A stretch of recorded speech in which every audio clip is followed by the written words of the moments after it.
It's regularly said that inflation is a transfer of wealth from the poor to the rich, as well as an erosion of your purchasing power in the normal sense. It actually serves to transfer wealth from the poor to the rich. If we consider an average person who may or may not, but let's assume they had €100,000 in cash, in money that they didn't need, a less well off person will tend to hold, this is true across the world, will tend to hold their wealth in cash. They're more afraid of the rainy day. They need to have that money in as liquid a form as possible.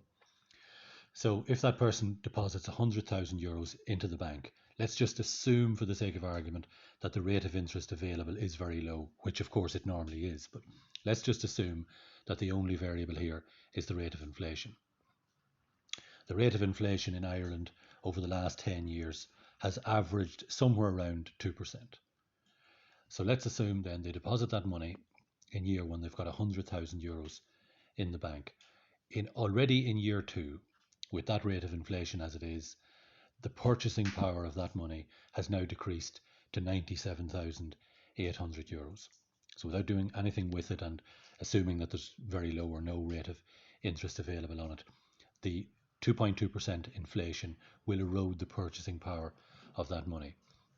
Now, if you were to go right down to the extreme of a generation, so the lifetime of a mortgage, maybe rearing a child, any of these normal stages in life, that €100,000 with an average rate of inflation of 2.2% will end up with a purchasing power of 58,600 odd euros. That's after 25 years. So purely through the erosion of inflation, that person's €100,000 that they kept for that rainy day or for whatever reason that they wanted now has barely half that in terms of purchasing power. A wealthier person tends to hold their wealth in assets, usually property. It can be other paintings or whatever, but usually property. And certainly in Ireland, that has been the case. So if this person felt wealthier or was indeed wealthier and took that €100,000 and put it into property, over the same generation, the lifetime of a mortgage, rearing a child again, whatever it might be. So they've got their €100,000 and an average property increase, an average across the country, Dublin included, 4.3% over the last 15 years. So over that space of time, that €100,000 has appreciated. That house that was bought for €100,000 in year 25, you can see, is now worth almost €275,000. So just to compare the two, the wealth held by the less well-off person in a savings institution or a bank or whatever has lost almost half of its purchasing power, now 58,000, and yet the same €100,000 is now worth 274,000 in terms of a property price appreciation.